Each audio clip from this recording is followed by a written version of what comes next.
How to add TRC tokens on Trust Wallet. Hello everybody, welcome back to the channel. In this video today, I'll guide you through the steps and how you can add a TRC token to Trust Wallet.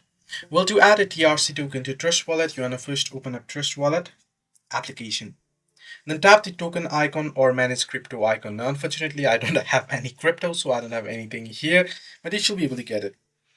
You want to access the token management page, and under it, you want to simply select Manage Crypto option. Then tap the plus icon located in the top right corner and then select Network.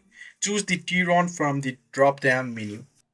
However, once you have selected so, what you can do is you can paste the contract address of the specific TRC tokens you want to add.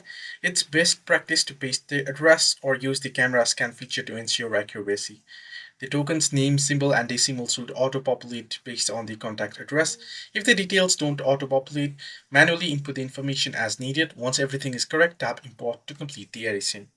So you can head into Receive here and such. Hope this video helped you. Do like and subscribe.